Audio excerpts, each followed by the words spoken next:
everything. MASH. All everything is at once. happening all at once. They saw the prequels, everything, all was going on all at the same time for them. And that they want to be awful. So it's like Netflix. They're binging, like they binged everything. they got right through it all. Yeah, they can their watch The Big Bang great-grandfather, anytime their that they want great-grandchildren, they're all the same thing. But I want to hear more about. Let's hear more about the time travel stuff because the other stuff's getting confusing. Time travel. Now, when did human beings discover time travel? In the year 2051. 51. So it's relatively new. Right, correct.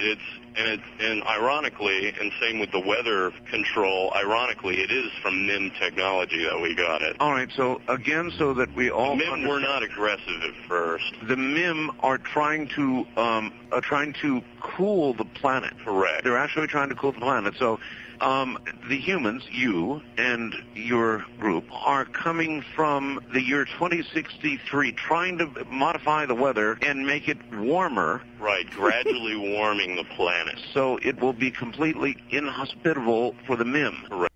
Great plan. These nice aliens who are not aggressive just want to make it a little colder here. Let's burn the planet down. Yeah. Well, the thing that struck me was that they said, well, we want to slowly warm the Earth up, so they can stop now because so that's what's clearly been causing all of this climate change. It's not us. We can stop feeling bad as consumers because it's them.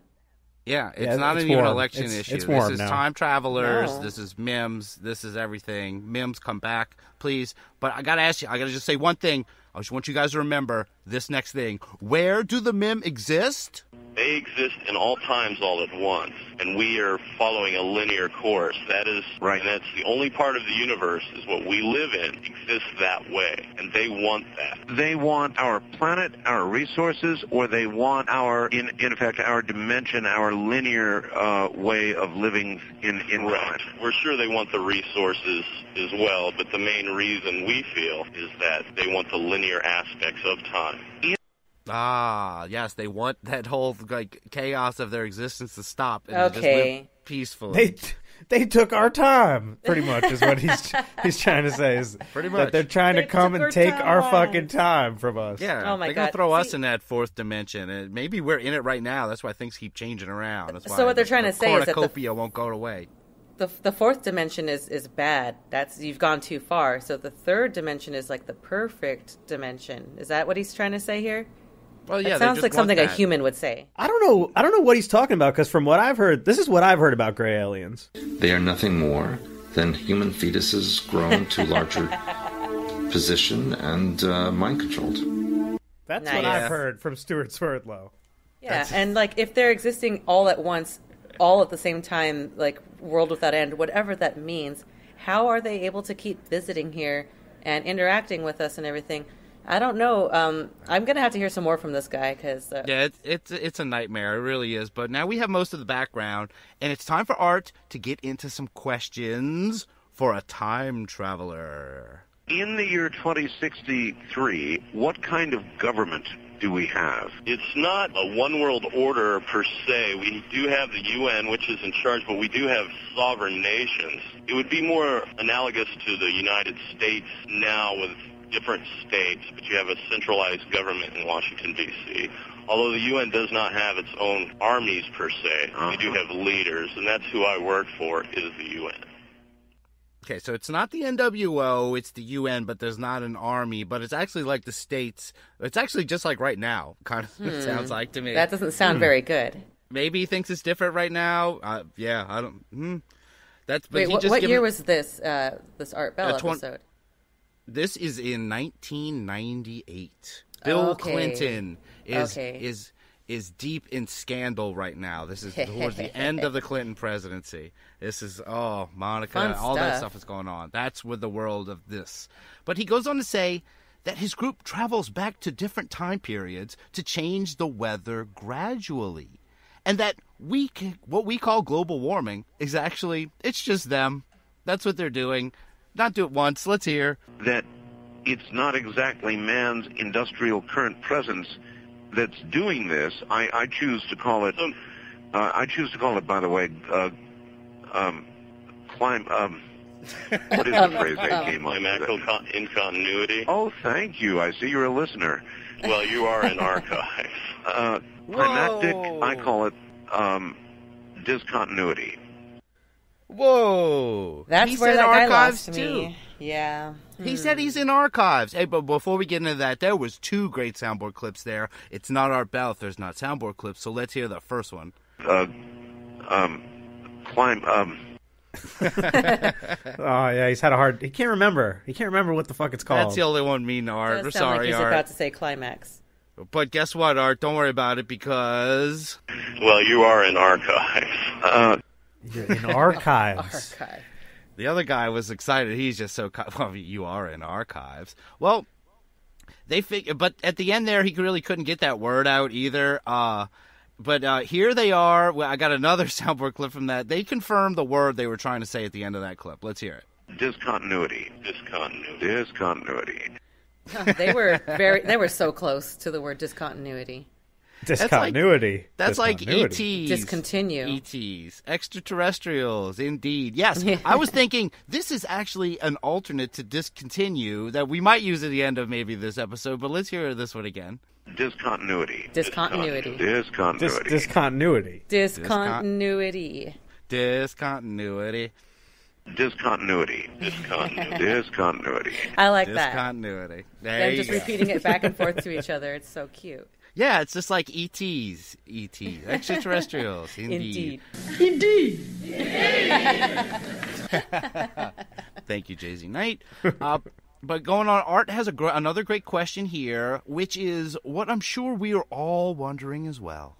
You're coming back, or they're coming back, the climate team, and doing this is going to kill millions of people. What about the paradox problem? If you kill millions of people to, in effect, give Earth a poison pill so the MIM can't occupy it, then don't you end up doing yourself in through the paradox problem? Yeah, what about that? Yeah, you can't just go back in the past and you just start just killing all kind of people to do whatever you're doing to heat up the earth. Who knows? This guy's like discontinued or whatever. He probably has like a copy of himself in the place where they're existing on at all times. I don't know. He sounds like he's full of crap. Yeah, well, I mean, he's going to Back to the Future himself, pretty much. He's going to back himself into the future. Well, before we hear about his discontinuity, let's hear about what he says about this paradox. We don't see it that way, or they do not see it that way. I've come to see the light on this, but they don't see it that way. They don't see any paradox problems. They have gone back into ancient history, and they've changed things, and it has not changed the future. Huh. That sounds like a Mandela effect source. Yeah, that's reassuring in many ways. Yeah, so he explains that, as long as the time changes gradually, it's fine. There's no paradoxes. So kind of like turning up the heat in the water very gradually so that people don't notice the shift, much like, what was that thing about that guy who just died apparently, but everyone's like, what? No, he died like years ago. Oh, Rip Torn. Yeah, Rip Torn. Rip Torn, the actor. That is one I remember distinctly. I remember because that name, weird. His name is so memorable that I remember exactly when he died years ago. I don't even remember. I never heard his name before. Yeah, R.I.P. Rip Torn, I'm from but we some can't other different talk. timeline, I guess. We'll save it for our Rip Torn podcast. Rip Torn from another timeline. Good, we should do that. The Ripcast. We'll do that one later. But Art's reaction here to his reaction to the paradox, this reaction may surprise you. That's why we have to go through time and make these gradual changes. We can't just do it all at once. Well, that would make sense. That's the whole problem with this. He sounds so bored with him. There it is, though. That would make sense. Yeah, I guess. This might be the third or fourth time we have to add this, but here's another one. Well, that would make sense. Yeah. That's a totally different emotion behind that one. There's a few make sense bored our ones. dad, single seven. He's defeated. That's like a defeated. This makes sense. Yeah. Rob, we'll have to make a compilation excited. of the different make senses. They're coming together, but we got another clip coming in. This clip, Single 7 explains why it's okay to let people in the past die. This is the best way I can describe it. Think of something that would save you in this time, if you had the ability to time travel, something that would save you, your friends, your neighbors, your family, and you go back 50 years per se, 80 years, and you had a choice of killing all those people to save yourselves and your friends. Those people you don't know, their history, they're already dead in your mind. Correct. Killing them is not a huge thing. Oh. No. Yikes. I don't like dude. that. That line of reasoning is not a good one. Yeah. No, and despite what Art Bell says, it doesn't actually make sense. You can't go and kill the ancestors of the present people and expect the same people to be here.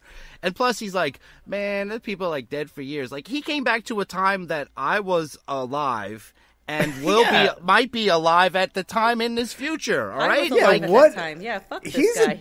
He's a fucking dickhead. He's a dickhead. Like, he doesn't care. He just doesn't care about anybody besides himself. Well, if you could save yourself, wouldn't you kill all those people? Like, probably not, because I'm not an asshole. I think. He's for a time traveler. He's definitely coming from a different angle with a lot of stuff on here. But they end up having to take a break because it is live radio. But during that break, Art gets one of his other favorite things in the world besides a time traveler: a breast. Fax. No, that's mine. All right. And safety. All right, we're going back now to the man who calls himself Single 7, one who is hunted. You're back on the air, sir. Yes, hello. I should tell you about a fax I just received, and I will. It's obviously not from your same machine at all, but from an entirely different one. And I don't mean to frighten you, but it just says, Art Bell, imperative to our cause that you get Single 7's location, signed Hunter 12. I really don't believe that they would send a fax to you, Mr. Bell. You did. Yes, I did, but like I said, they're pretty autonomous. Boom. Bitch, you did. You did. Love it. That's coming right on the heels of, that's my dad. Yeah, this makes sense. And he's like, no one would ever send a fax time traveler. He's like, dude, why are you on the show? You did. That's why you're here. Although he did say, I don't think that they would. Maybe he's like implying that they're stupid or that they wouldn't be that blatant and obvious. He does come off that like he figured out the past quicker than anybody, but he doesn't really back it up with anything. And at this point, yeah, we're going to hear now. He says that Hunter 12 doesn't mean anything to him and that Single 7, that's just a rank, okay? But he does reveal his real name. Single 7 is a rank. Right. My true name is Jonathon. Jonathon. Oh, my God. Jonathon. You know, when I heard that, though, it reminded me of Jonathon being on the show and this next clip, which is his theme. Jonathon. Jonathon. Jonathon. Jonathon. Yeah, Jonathon. You remember that? Shout out to you, Jonathon. Remember being on the show. That was fun. That was fun. Yeah.